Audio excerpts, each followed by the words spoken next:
कभी तुमने अंधेरे में किसी को चलते सुना है?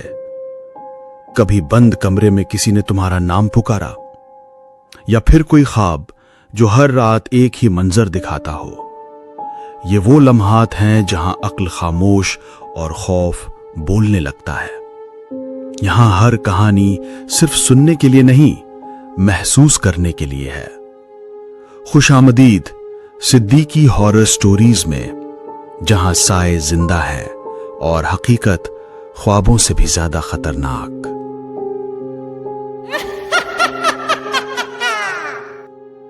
मेरा नाम कैसर है और मैं इस्लामाबाद में रहता हूं। आज मैं वो वाक़े बताने जा रहा हूं जो शायद मेरी जिंदगी का सबसे खौफनाक और नाकाबिले फरामोश लम्हा था। ये कोई कहानी नहीं बल्कि हकीकत है जो मेरे साथ हुई। रात का वक्त तकरीबन 1 बजे था और मैं रावलपिंडी से अपने घर G11 जा रहा था। जैसे अक्सर रात को मैं करता हूं, मैंने IJP रोड का शॉर्टकट लिया ताकि जल्द घर पहुंच सकूं। सब्जी मंडी के पास से गुजरते हुए सड़क खाली और सन्नाटे में डूबी हुई थी। रात की ठंडी हवा मेरी सांसों में घुल रही थी और बाइक की रोशनी सिर्फ थोड़ी रोशनी ही फराहम कर रही थी। उस वक्त तक सब कुछ नॉर्मल था। रास्ते में कुछ कुत्ते दूर खड़े थे, मगर वो भी बस एक दूसरे को घूर रहे थे, मेरी तरफ तवज्जो नहीं दी। सब्जी मंडी के आसपास सब कुछ खामोश और मामूल के मुताबिक था। सड़क किनारे दरख्तों के साए थोड़े लंबे और हल्के घूम रहे थे, लेकिन इसमें कोई गैर फितरी बात नहीं थी। मैं अपने आप से सोच रहा था कि बस जल्दी घर पहुंचूं और गर्म चाय पी लूं। मैंने बाइक की रफ्तार थोड़ी बढ़ाई और जैसे ही कब्रिस्तान की हुदूद की दीवार नजर आई, दिल में हल्की सी सरसराहट हुई, मगर खौफ बिल्कुल नहीं था। अभी तक सब कुछ आम था, लेकिन जैसे ही मैं दीवार के साथ साथ चलने लगा, माहौल में एक अजीब सा फर्क महसूस हुआ। हवा रुक गई, सड़क की खामोशी भारी हो गई और जैसे हर चीज का वक्त थम गया हो। मैंने बाइक की रफ्तार कम की तो महसूस हुआ कि साया दीवार पर मेरे साथ चल रहा है। मैंने आंखें फाड़ कर देखा, मगर कोई वजूद वहां नहीं था, सिर्फ साया जो मेरे साथ हरकत कर रहा था। मैंने रफ्तार बढ़ाई, साया भी बढ़ गया। यह देखकर मेरा दिल धड़कने लगा। इसी दौरान दीवार के पीछे से एक खौफनाक औरत की चीख गूंजी। यह आवाज इतनी तेज और गैर इंसानी लग रही थी कि मैं अपने कानों पर हाथ रखकर बाइक भगा रहा था। मैंने पीछे मुड़कर देखा, सड़क मुकम्मल खाली थी, लेकिन चीख अभी भी हवा में तैर रही थी। फिर मैंने देखा कि दीवार के ऊपर कुछ दौड़ रहा था। यह कोई इंसान नहीं था, काला धुन जैसा वजूद 4 हाथों पर इतनी तेज रफ्तारी से दौड़ रहा था कि मेरी आंखें उसे भांप न सकी। कभी वो गायब हो जाता, फिर अगले हिस्से पर जाहिर हो जाता। मैंने पूरी ताकत से बाइक चलाई, लेकिन वो भी मेरे साथ हरकत कर रहा था। इसी दौरान दीवार के साथ एक लड़की खड़ी नजर आई। सफेद कपड़े, लंबे बाल और चेहरा नजर नहीं आ रहा था। मैंने बाइक की रफ्तार कम की और वो एक झटके से दीवार पर चढ़ गई। वो सर ऊपर करके देखने लगी। उसका चेहरा इतना खौफनाक था कि मैं सांस रोक कर खड़ा हो गया। उसने कहा, मुझे छोड़ के क्यों जा रहे हो? मैंने पूरी ताकत से चीख मारी और बाइक भगा दी। अभी मैं मुकम्मल खौफ के आलम में था कि अचानक किसी ने मेरे कान के बिल्कुल करीब सरगोशी की, रुक जा। मैंने हाथ कान पर रखा, कोई मौजूद नहीं था, लेकिन मेरे जिस्म में ठंडी लहर दौड़ गई। बस जैसे ही कब्रिस्तान की हुदूद खत्म हुई, सब कुछ नॉर्मल हो गया।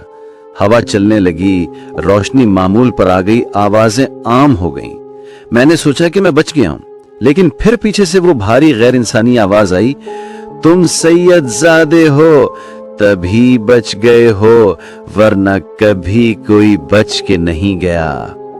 मैंने पीछे देखा, कुछ नहीं था, सिर्फ ठंडी हवा का झोंका था जो मेरे कानों में सरगोशी कर रहा था। घर पहुंचकर मैंने दरवाजा बंद किया और सीधा बेड पर जा गिरा। रात भर नींद नहीं आई।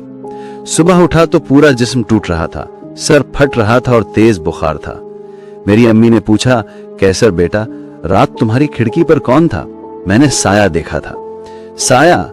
मुझे लगा कि शायद वो साया, वो चीखें, वो आवाजें मेरे साथ घर तक आई थीं, और ये खौफ आज भी मेरे दिल में जिंदा है। ये था मेरी जिंदगी में पेश आने वाला वो वाकया जो मैं कभी नहीं भूल सकता। आज भी जब ये वाकया याद आता है तो खौफ महसूस होता है।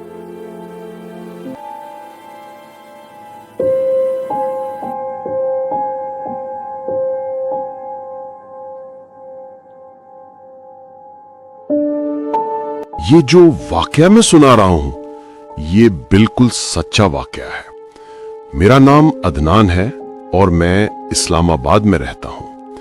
یہ بات دسمبر کے آخری ہفتے کی ہے۔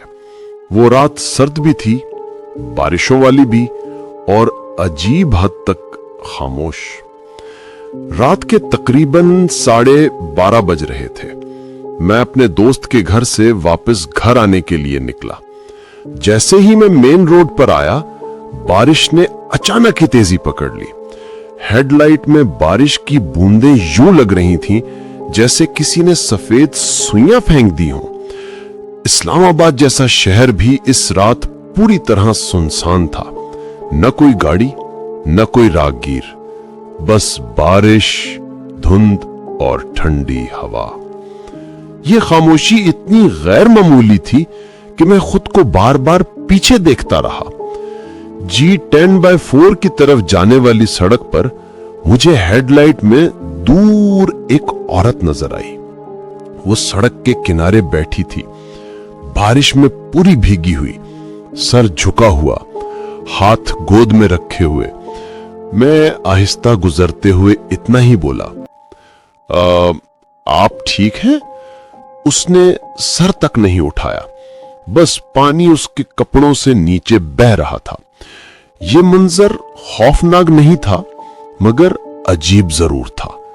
بالکل غیر فطری نہیں، لیکن ایک بے چینی سی دی جیسے وہ عورت کئی گھنٹوں سے وہاں ہو۔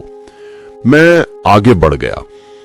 تھوڑی دور جا کر مجھے اچانک ایسا لگا جیسے کوئی پیچھے سے بھاگا ہو اور پھسل پڑا ہو۔ پانی کے اندر کسی کے بھاری قدموں جیسی آواز آئی، تڑ تڑ تڑ۔ میں نے خود کو سمجھایا شاید پانی کے چھینٹے تھے، وہم بھی ہو سکتا تھا، مگر حقیقت میں وہ لمحہ مجھے اندر تک ہلا گیا۔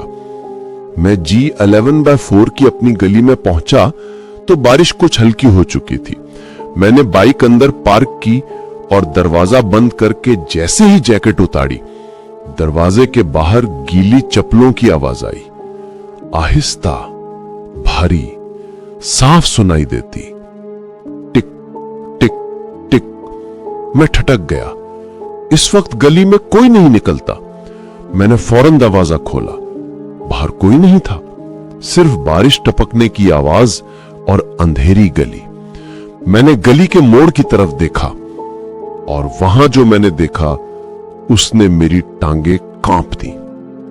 وہی عورت جو مین روڈ پر بیٹھی تھی اب میری گلی کے موڑ پر کھڑی تھی۔ اس بار وہ بیٹھ نہیں رہی تھی، وہ کھڑی تھی اور سیدھا میری طرف دیکھ رہی تھی۔ مجھے ایک بات جھٹکے سے سمجھ آئی۔ میری بائک کی رفتار، بارش اور راستہ، ان سب کے باوجود یہ ممکن ہی نہیں تھا کہ وہ مجھ سے پہلے یہاں پہنچ جاتی۔ میں نے دروازہ بند کر کے اندر آ گیا۔ کچھ لمحے بعد مجھے دروازے کے نیچے سے پانی آتا محسوس ہوا۔